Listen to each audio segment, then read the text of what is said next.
and welcome to Good Games Spawn Point, the show for gamers by gamers. I'm Bajo. And I'm Hex. And I am D.A.R.R.E.N. Coming up on the show, we tackle two very different platformers, the perplexing puzzles of Unravel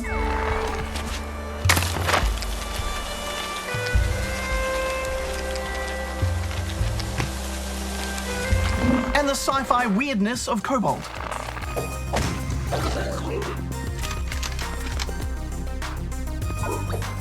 Something tells me you're gonna prefer the game that has the cute robot in it, Darren. Ah, you can't presume to know what tickles the fancies of my mechanical heart, Hex. Do you even have a heart, Darren? Not technically. Well, we know you have a brain, so how about throwing some tricky trivia at us? Ah, that would be my pleasure. Fire up your frontal lobes, spawnlings. It's time for Darren's Challenge! Today, I'm asking you this. In the LEGO Dimensions Doctor Who pack, what is the name of the Doctor's robotic dog companion? Answer at the end of the show. All right, interesting, Darren. Well, now we're going to go to Goose, who's got some gaming picks for us. Goose! Goose! Thanks, guys. Yes, I've got a big bag of top picks for you all this week. First up, who says you have to fight to win a game of Smash Brothers? YouTuber Omega Tyrant made this video which shows Luigi beating every single DLC character without doing a thing. Those level 9 AI-controlled opponents didn't stand a chance. Next, robots. Take a look at this Rubik's Cube solving machine that broke records after becoming the first bot to solve the cube in under 1 second. But the robots haven't stopped at solving coloured cubes, no. Check this Puzzles and Dragons probot smashing out combos. What a machine. And last up in the Robo Parade, we have this paper plane making contraption created entirely from Lego. It even launches the planes. Boost ignition and liftoff. Robots, is there anything they can't do? And now move over Lego Star Wars. A player by the name of Mythical Snowman has created this flying X-Wing out of Minecraft blocks that look like it could take on the whole Empire itself. And last up, if that wasn't enough Star Wars for you, and you can never have enough Star Wars, a group of animators known as Dark Pixel have created this. The short animation called Star Kart shows what it would be like if Mario Kart and Star Wars ever joined forces and ruled the galaxy together as father and son. Please make that a real thing, Nintendo. And those are my picks for this week. Don't forget, Spawnlings, you can send in your own gaming creations and drawings here.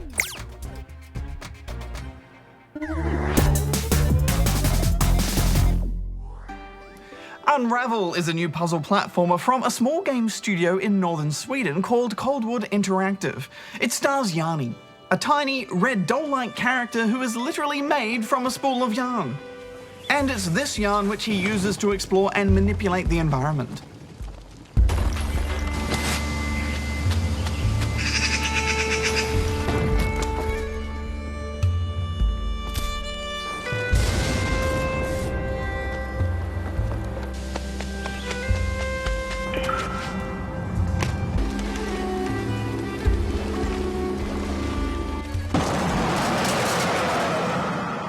Oh, Hex, Yanni is so cute. I know, and what a beautiful looking game this is.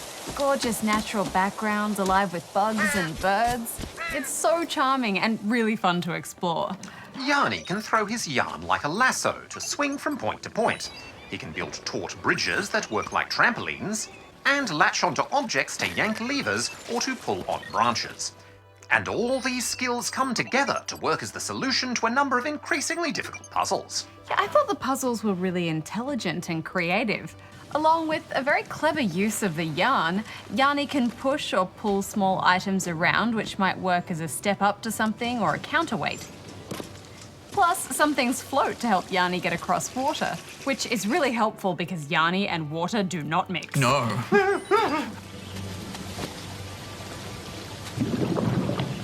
Plus, he can get eaten by animals.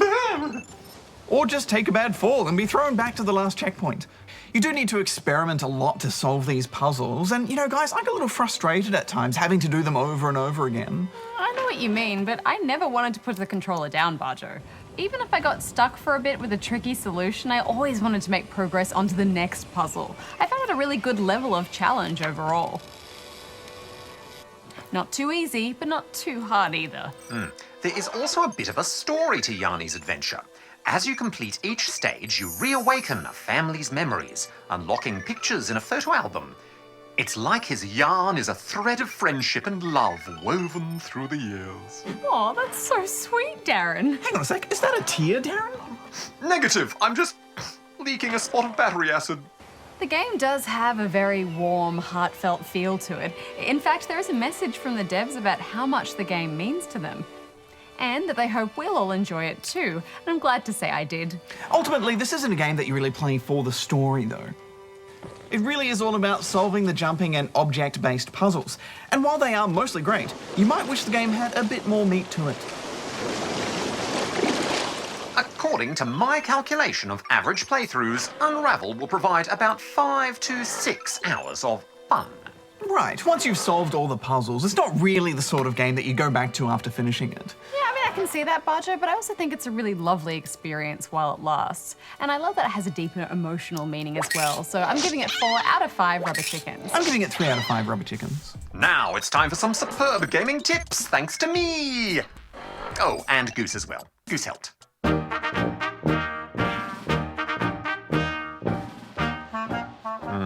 The push needs to come from behind. Otherwise, the only option is to pull. If we push from the front, we'll go backwards. Excuse me, sir. I've just received word our troops are pinned down in a foxhole behind enemy lines. Oh no, Goose! What happened? Apparently they were chasing a fox, they chased it into a hole, and now they're stuck there. Oh, that's terrible news! Yes, but there's the good news. They've caught the fox, they've named it Sebastian, and now they've got a pet fox. What are we going to do? Well, we could get our own pet fox. No, Goose. I mean, what are we going to do about getting our troopers back? Well, maybe we could get them to wear diamond armor. Of course. That will keep them safe. It's the strongest material on Earth, and one of the strongest materials in Minecraft. The best way to find diamond is to dig deep, straight down, till you get close to bedrock. But you won't want to dig down in one line, otherwise you could end up in hot water. That's actually lava, sir. And you don't want that. You'll lose your entire inventory and experience. I recommend digging down as far as you can in the block in front of you, then jump down, switching positions before continuing, on the block where you were previously standing. Go on, sir. Then, once you're deep underground, mine a straight line, 1 block wide and 2 blocks tall, every so often placing a torch so that you can see, then systematically, leaving 3 blocks at a time, dig a branch off your main tunnel in each direction. Yes, the old main tunnel plus branch approach. This should help you cover the most ground at a level where rarer materials, such as diamond, occur more regularly, meaning you're less likely to miss those valuable sparkly blue clusters. And while you're looking for diamond, you're sure to come across copious amounts of iron, redstone, and all kinds of goodies. We'll have our troops home in no time. Home in time for tea. No time for... Did you say tea? And biscuits. Well, maybe they could hold out a little longer while we have a quick cuppa. Goose, could you, Oh, yes, of course. Thank you. Pinkies up. Delicious. Delightful. It's a lovely blend, isn't it? Okay, let's get straight into it. And first up, we have this one from PlayStation Man 132, who is inside Bajo's PlayStation in Victoria. Get out of my PlayStation. A whole PlayStation Man inside my PlayStation in Victoria? He must be very tiny. Yes, well, I imagine he is quite small. Maybe the 132 is millimeters. 132 millimeters. Is that big? Okay. Hey, good game. I have 3 questions for you. 1. I heard that there is a new Crash Bandicoot coming out called Crash Bandicoot Returns for PS4. Is that true? 2. Can you please play a few funny moments from your show, please? 3. How do you download games on the PlayStation? Bajo, do these.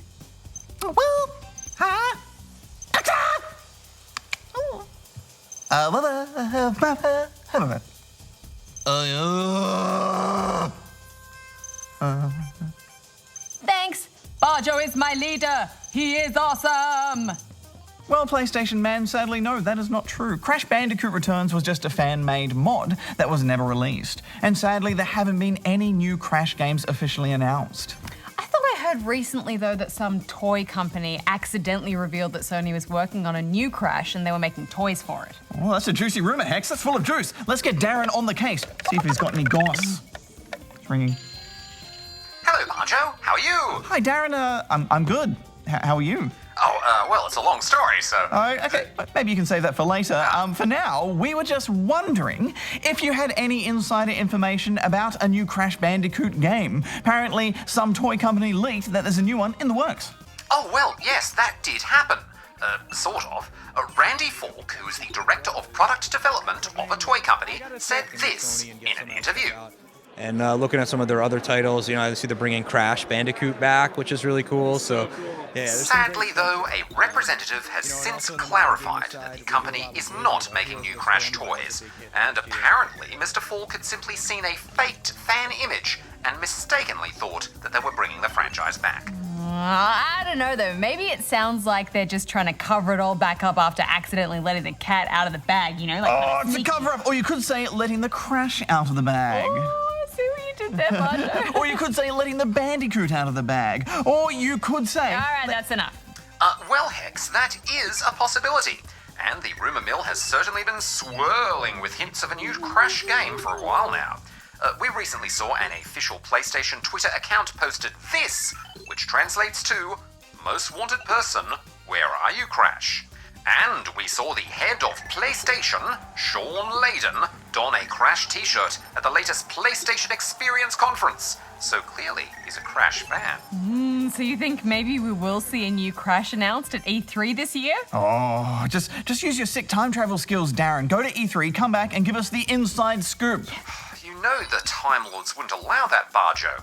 You'll just have to wait and find out for yourself. Oh, man. All right, thanks anyway, Darren. Anytime, Bajo. Goodbye. What's the point of having a time-traveling robot on this show if he'll never return and tell us of the future? I don't know, Bajo. Do you really want to start a beef with the Time Lords? Oh, no. Last time I did that, actually, they went back in time and removed cheese sandwiches from existence. No cheese in the world, Hex. It was very stressful for all of us for a time. Yeah, I can imagine. No! All right, well, we should probably move on. And as for your second question, here's a few funny moments. I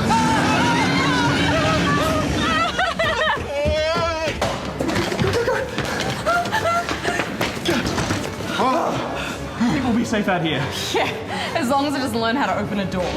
Hello. Darren, the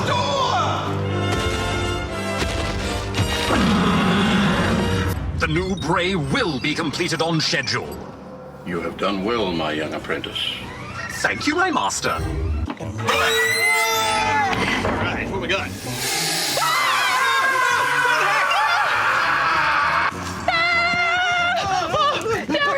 Darren, that's an actual ghost.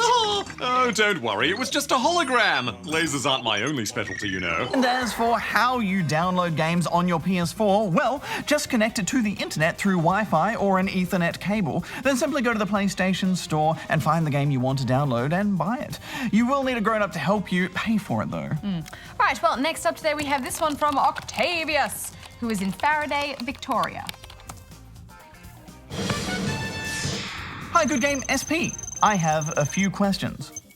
Do you know any good games related to wombats? Sorry for the pun. 2. Have you played many games related to water on PC?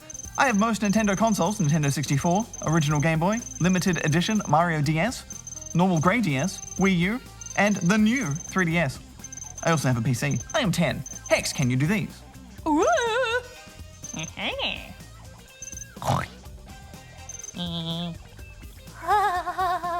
Bye, Octavius. We're getting a bit of an Australian marsupial theme going on today, aren't we? Yes, we are. But the wombat has been sadly an underused animal in video games, hasn't it? I honestly can't think of any games with wombats, not even as sidekicks. Why don't we get Darren back on the phone? I'm sure he'll know about some. It's ringing. Oh, hi, Bajo. Hi, Darren. No, it's Hex this time. Oh, hello, Hex. We were wondering if there are any good games related to wombats. Good games. Well, there are quite a few average games related to wombats on various mobile stores and on free browser game sites. Other than that, there was also the Japanese exclusive Sega Saturn game, Willy Wombat. Oh, but did you know Crash Bandicoot was originally called Willy or Wuzzy the Wombat while the game was in development?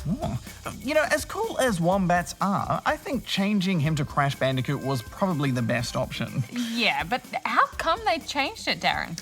Well, due to the existence of that Sega game, as well as another cartoon with a wombat character called Willy, they changed him to avoid any legal trouble. Also, it was only ever going to be a temporary name, since they always thought it sounded too dorky. Well, there you go. Full of interesting facts, as always, Darren. Thank you very much. Oh, you're welcome. Bye, Goodbye. Darren. All right, well, Octavius, as for good games related to water on PC, well, I mean, that's a pretty broad subject. Loads of games have water in them. But I guess one that I always thought had impressive water was From Dust. Oh, yeah, that game was great.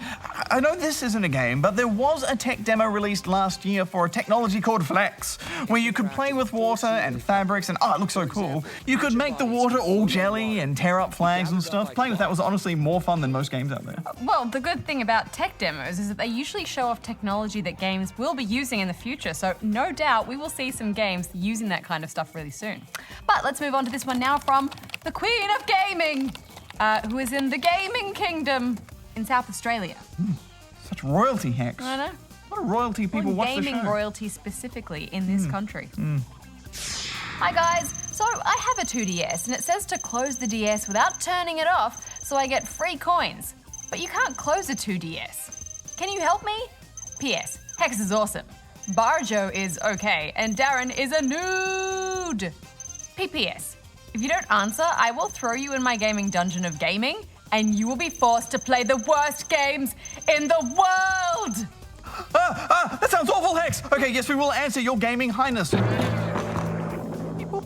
That's actually a pretty straightforward thing to fix. You'll find on the bottom edge of your 2DS is a sleep mode switch. Simply switching that over essentially does the exact same thing as if you were to close a regular 3DS. Well, I mean, that answers that. So I think we have time for one more quick question, which is from Oscar the Gaming King. More royalty, Bajo. More royalty, Hex. Who is in Newcastle, New South Wales. Our show must be pretty classy for all the royalty to watch it. That's true. That's it. That's very true. We're almost royalty. The upper crust, Yeah. you could say. The upper cheese sandwich crust. The upper... Yeah. Do you know when Little Big Planet 5 is coming out? And you guys are nerds. Hex! Hex the Gaming King called us nerds. What a compliment. Thank you for your kind words. Your gaming excellency. Right, well, Oscar, seeing as Little Big Planet 4 hasn't come out yet or even been announced, we'd guess 5 is a little while away. But the first game came out in 2008, and the second in 2011, and the third in 2014. So, there's been a new main game in the series every 3 years so far. So based on that logic, Little Big Planet 4 will be out in 2017, and 5 will be out in 2020. Boom. Well, I can't really argue too much with that logic. Keep in mind, though, Spawnings, that Bajo has no idea when or even if those games will actually be coming out. He's just guessing. So we'll have to wait for an official announcement before we can say with any certainty when those games will be out. All right. If I'm right, though, and those games come out when I say they would, I should get free cheese sandwiches for a whole week. No, a whole month, Hex. If you're right, I will give you one cheese sandwich. Deal.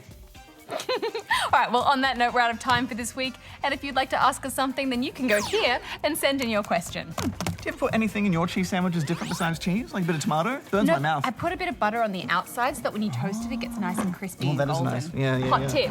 Hot cheese toasty tip. Yeah. I love answering questions, Hex.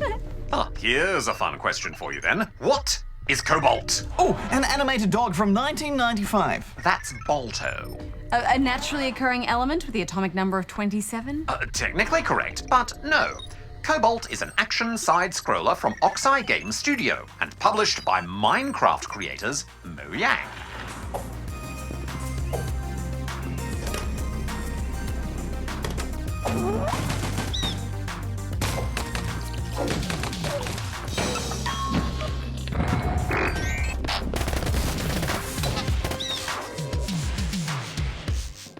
Cobalt tells the story of a cyborg investigating a distress signal on a mysterious planet where he must discover the truth of the Nexus and save the mycelium mushroom people.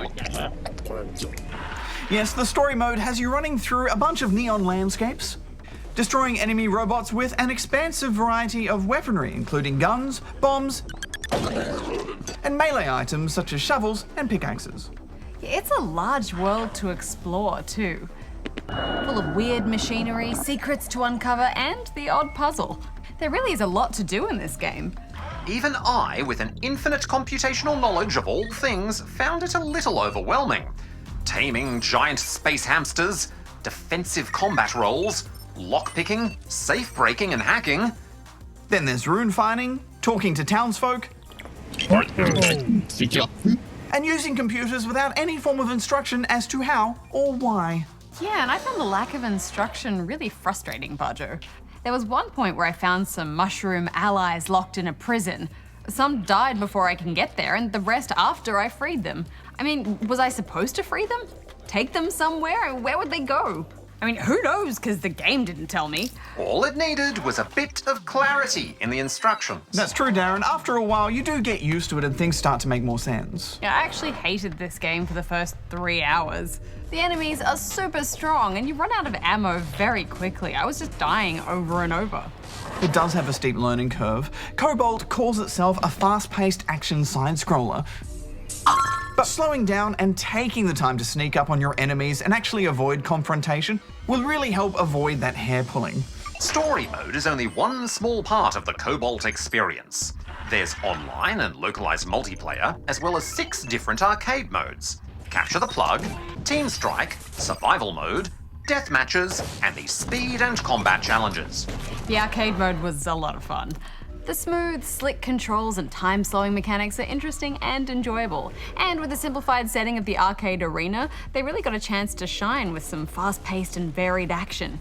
When you step back and look at this game overall, it's kind of like the developers wanted to do everything. You know, they looked at 100 games and said, oh, we like all this, let's put it all in this game. But you know, after playing the arcade mode for a while, I actually found the story mode a lot less confusing and a lot more fun. But I still think the balance of difficulty and reward is a little off. The website for this game does describe it as dense in features, and I think if there was one word that could adequately describe Cobalt, it is dense, kind of like German sourdough. Yeah. Oh, one great thing. Because there are so many weapons, maps, modes, and playable versions of the character Cobalt, those arcade challenges are infinitely replayable. It's also quite a visually interesting game. I like it. Yeah. I really liked the grungy industrial structures and glaring neon lights. It's a brave new world. And the music was awesome. While it isn't instantly accessible, if you put in the effort and time, Cobalt is deep enough that you will get something out of it. But personally, I just found it a bit too frustrating to persevere, so I'm giving it 2.5 out of 5 rubber chickens. Well, the arcade mode sold it for me. This is dense, hectic fun. I'm giving it 3.5 out of 5 rubber chickens. All right, Darren, it's time for the answer to your challenge. Affirmative. At the start of the show, I asked you, in the LEGO Dimensions Doctor Who pack, what is the name of the Doctor's robotic dog companion? And the answer is K9. You know, K9 had his own TV show for a time. He's also been around since 1977, first appearing with the 4th Doctor. Well, he's almost as cute as you, Darren. Oh. Next week on the show, we dig up the dirt on Plants vs. Zombies Garden Warfare 2.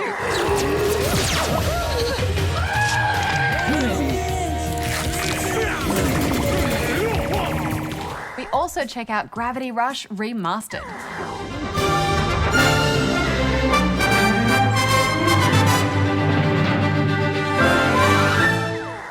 Love that game. I'm so excited it's on PS4 now. Looks like a big show next week. Until then, Bajo out. Hex out. Darren out.